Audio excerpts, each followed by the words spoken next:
God bless the Philippines. God bless our work. Maraming salamat po sa inyong lahat. Mabuhay ang Pilipinas. Magandang tanghali po.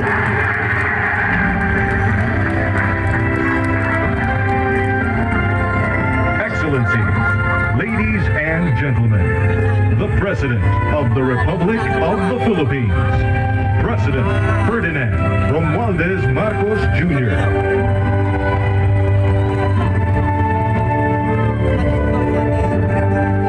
We will now have a photo opportunity with President Ferdinand Romualdez Marcos Jr. May we invite the first family on stage. First Lady Liza Araneta Marcos, Ferdinand Alexander Sandro Marcos, Joseph Simon Marcos, and William Vincent Marcos.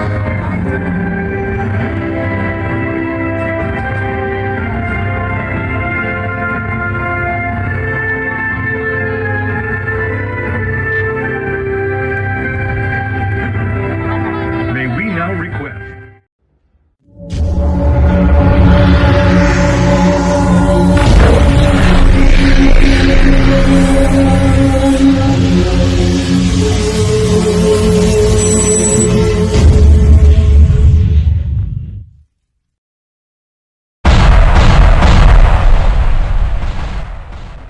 dito na po tayo sa screen dito sa Meroneta kasi po mahaba yung maraming tao, mahaba yung nakaray.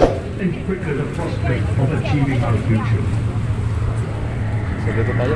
These are troubling times. What's happening to others can happen to us, but it will not. We see what's happening. We are witness to how it is being stopped, and we have seen the glory that crowns struggle against all odds. Giving up is not an option. We've been through times of bitter division, but united, we came through to this when it shall begin again, but better. The campaigns I've run have taken me here where I stand today. I listened to you, and this is what I have heard. We all want peace in our land. You and your children want a good chance at a better life in a safer, more prosperous country. All that is within reach of a hard-working, warm, and giving race. Your dreams are mine. Pangarap nyo ay pangarap ko. How can we make them come true? How can we do it together? But I will take it as far as anyone with the same faith and commitment can. Sa pangarap na maging mapayapa ang ating bansa, ang pangarap nyo ay pangarap ko.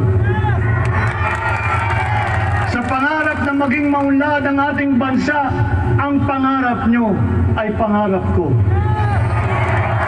At sa pangarap na maging mas masinang ang kinabukasan natin at ng ating mga anak, ang pangarap nyo ay pangarap ko. We are presently drawing up a comprehensive, all-inclusive plan for economic transformation. We will build back better by doing things in the light of the experiences that we have had, both good and bad. It doesn't matter. No looking back in anger or nostalgia. In the road ahead, the immediate months will be rough, but I will walk that road with you. The pandemic ravaged bigger economies than ours. The virus is not the only thing to blame. What had been well built was torn down. We will build it back better. The role of agriculture cries for the urgent attention that its neglect and misdirection now demands.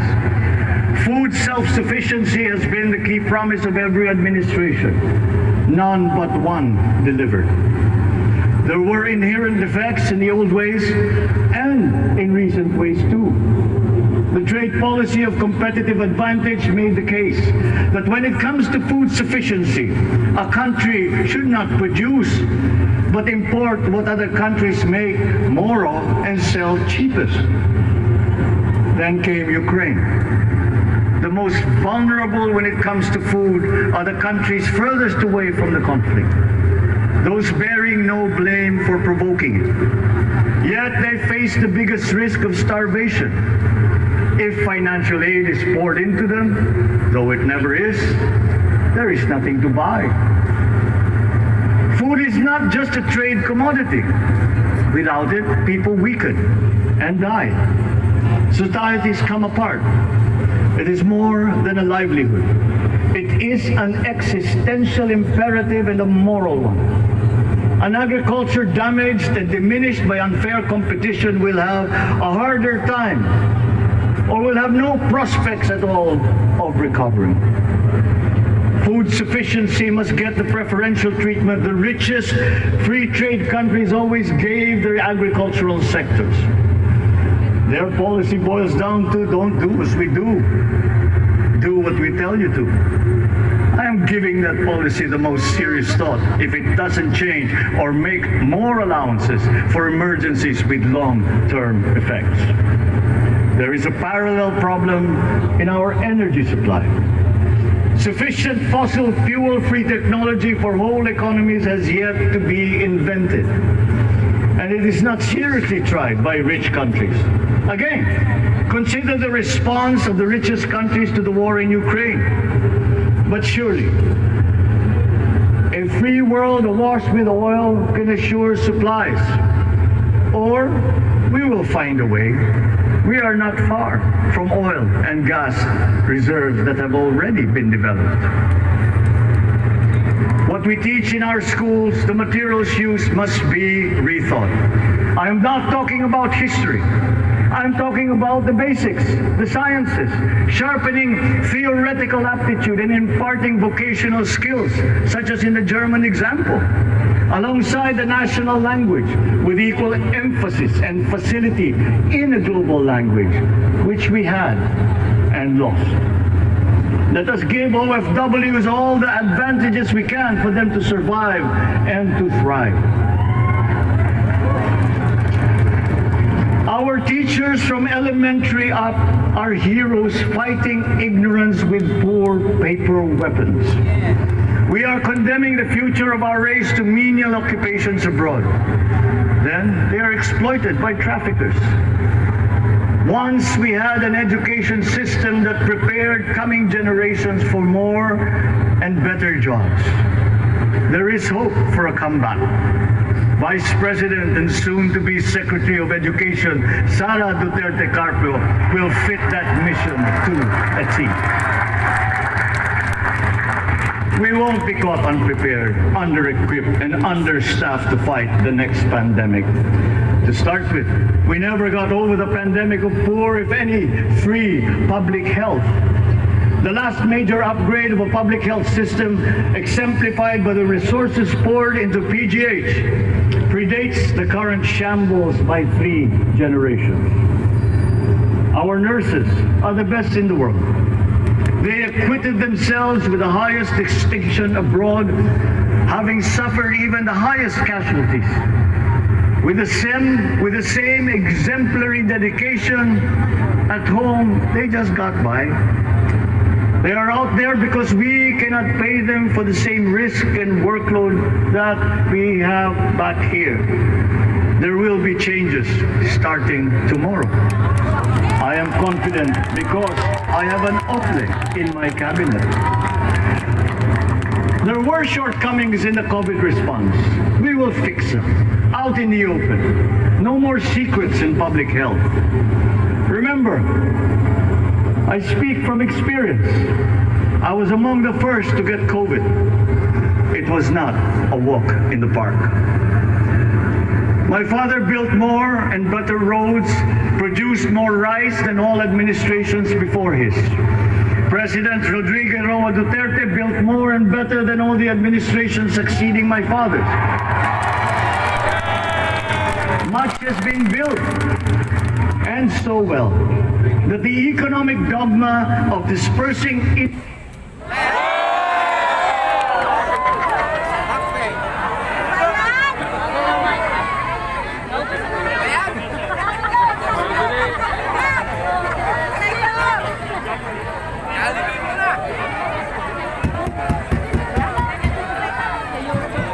industry to develop the least likely places has been upturned. Development was brought to them. Investors are now set promising routes built. And yet, is not exhausted. Following these giant steps, we will continue to build. I will complete on schedule the projects that have been started. I'm not interested in taking credit. I want to build on success that's already happening. We will be presenting the public with a comprehensive infrastructure plan. 6 years could be just about enough time. No part of our country will be neglected. Progress will be made wherever there are Filipinos, so no investment is wasted. The recovery of Philippine tourism with its emphasis on accessing nature's beauty, I am sure will exceed expectations. And bigger is not always better, but there's something to be said for economies of scale. And yet the country invites investments in fast-rising industries with quick returns and inflicts irreparable damage for future generations. We have yet to see large-scale practical solutions to pollution, though some are beginning to emerge. But there are tried and proven new ways of mitigation. Blades have been turning over the sand dunes of Ilocos Norte, harnessing a power all around, but unseen, long before this day. I built them. The rich world talks a great deal, but does a lot less about it than those with much less, but who suffer more death and destruction from climate change and lack of adaptation. We will look to our partners and friends to help the Philippines, who, despite having a very small carbon footprint, is at the highest risk. First, spare victims, then help them recover, and move on to lessen the harmful impact of climate change. We too have our part to play. We are the third biggest plastics polluter in the world. But we won't shirk from that responsibility. We will clean up. You will not be disappointed, so do not be afraid. With every difficult decision that I must make, I will keep foremost in my heart and in my mind the debt of gratitude I owe you for the honor and responsibility that you have conferred on me.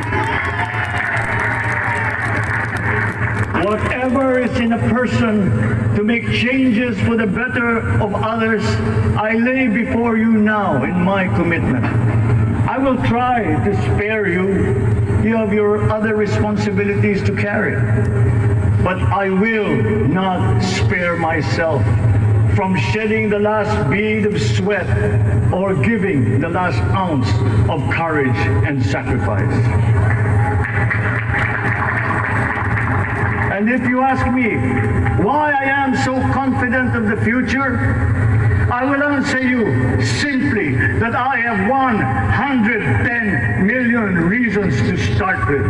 Such is my faith in the Filipinos.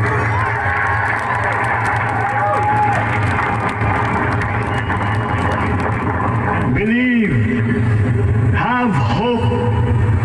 The sun also rises like it did today and as it will tomorrow. And as surely as that, we will achieve the country all Filipinos deserve. God bless the Philippines. God bless our work. Maraming salamat po sa inyong lahat. Mabuhay ang Pilipinas.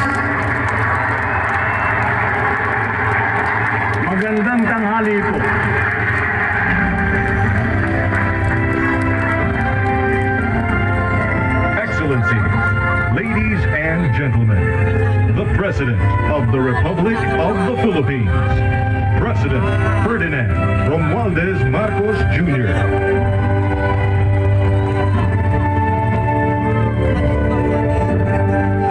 We will now have a photo opportunity with President Ferdinand Romualdez Marcos Jr.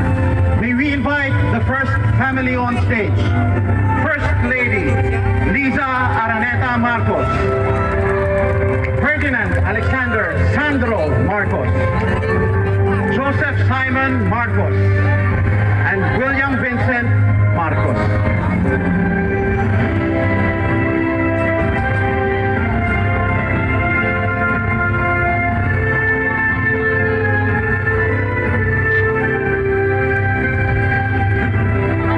May we now request Vice President Sara Duterte to join the first family.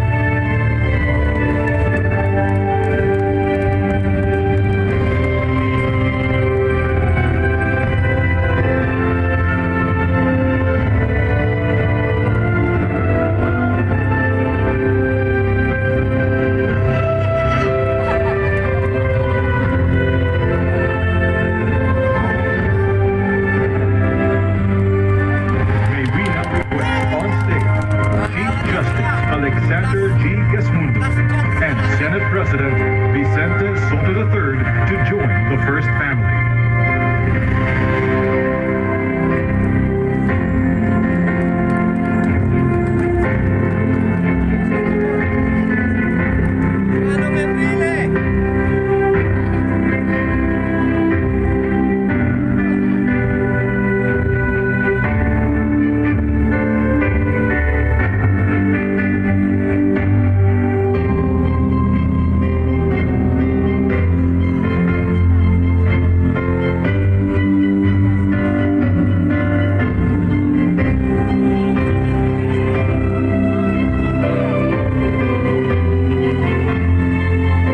May we now request Madam Imelda R. Marcos, Senator Amy Marcos, and Miss Irene Marcos Araneta to join the first family.